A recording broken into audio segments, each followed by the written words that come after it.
ആവർത്തന പുസ്തകം 29 അധ്യായം. മോശെ എല്ലാ ഇസ്രയേലിനെയും വിളിച്ചുകൂട്ടി പറഞ്ഞത് എന്തെന്നാൽ, യഹോവ മിസ്രയീം ദേശത്ത് വെച്ച് നിങ്ങൾ കാണുക ഫറവോനോടും അവന്റെ സകല ഭൃത്യന്മാരോടും അവന്റെ സർവ്വദേശത്തോടും ചെയ്തതൊക്കെയും നിങ്ങൾ കണ്ടുവല്ലോ.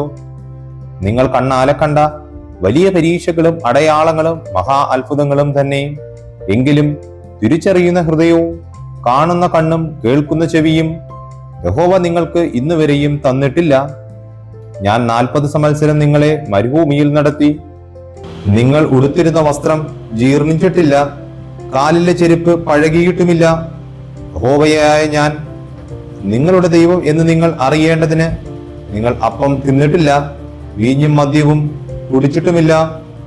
നിങ്ങൾ ഈ സ്ഥലത്ത് വന്നപ്പോൾ ഹെശ്ബോൻ രാജാവായ സീഹോനും ബാശാൻ രാജാവായ ഓഹും നമ്മുടെ നേരെ യുദ്ധത്തിന് പുറപ്പെട്ടു വന്നു. എന്നാറ നാം അവരെ തോൽപ്പിച്ച് അവരുടെ രാജ്യം പിടിച്ച് രൂബേന്യർക്കും ഗാദിർക്കും മനശ്ശെയുടെ പാതിഗോത്രത്തിനും അവകാശമായി കൊടുത്തു. ആകയാൽ നിങ്ങൾ ചെയ്യുന്നതൊക്കെയും സാധിക്കേണ്ടതിന് ഈ നിയമത്തിന്റെ വചനങ്ങളെ പ്രമാണിച്ച് നടപ്പീൻ.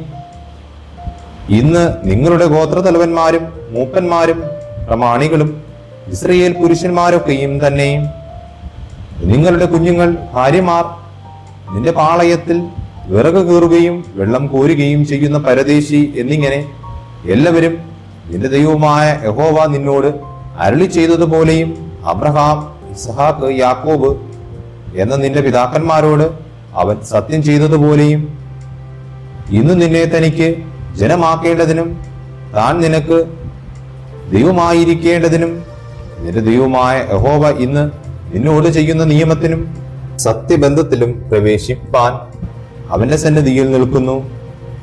ഞാൻ ഈ നിയമവും സത്യബന്ധവും ചെയ്യുന്നത് നിങ്ങളോട് മാത്രമല്ല, ഇന്ന് നമ്മോട് കൂടെ നമ്മുടെ ദൈവമായ യഹോവയുടെ സന്നിധിയിൽ നിൽക്കുന്നവരോടും ഇന്ന് ഇവിടെ നമ്മോടുകൂടെ ഇല്ലാത്തവരോടും തന്നെ.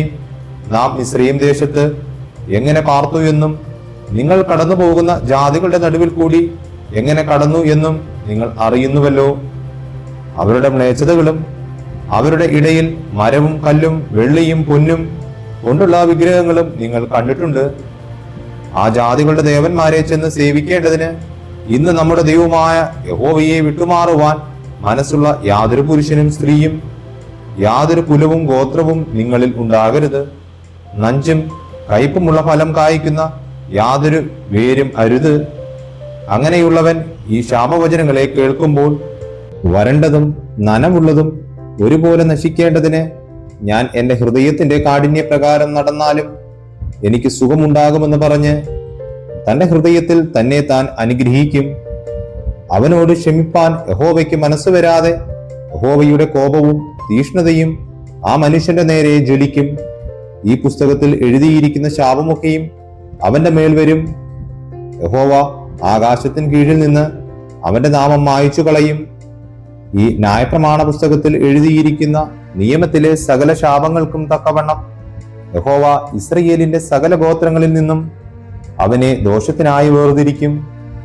നിങ്ങളുടെ ശേഷം ഉണ്ടാകുന്ന തലമുറയായ നിങ്ങളുടെ മക്കളും ദൂരദേശത്തു നിന്ന് വരുന്ന അന്യനും ദേശത്തിലെ ബാധകളും യഹോവ അവിടെ വരുത്തിയ രോഗങ്ങളും യഹോവ തന്റെ കോപത്തിലും ക്രോധത്തിലും സോദോം, ഗൊമോറ, ആത്മാ, സെബോയീം എന്നീ പട്ടണങ്ങളെ മറിച്ചു കളഞ്ഞതുപോലെ വിതയും വിളവും ഇല്ലാതെയും പുല്ലുപോലും മുളയ്ക്കാതെയും ഗന്ധകവും ഉപ്പും കത്തിയിരിക്കുന്ന ദേശമൊക്കെയും കാണുമ്പോൾ യഹോവ ഈ ദേശത്തോട് ഇങ്ങനെ ചെയ്തത് എന്ത്? ഈ മഹാ ക്രോധാഗ്നിയുടെ കാരണം എന്ത് എന്ന് സകല ജാതികളും ചോദിക്കും. അതിനുണ്ടാകുന്ന മറുപടി എന്തെന്നാൽ, അവരുടെ പിതാക്കന്മാരുടെ ദൈവമായ യഹോവ അവരെ മിസ്രയീം ദേശത്തു നിന്ന് പുറപ്പെടുവിച്ചപ്പോൾ അവരോട് ചെയ്തിരുന്ന നിയമം അവർ ഉപേക്ഷിച്ചു.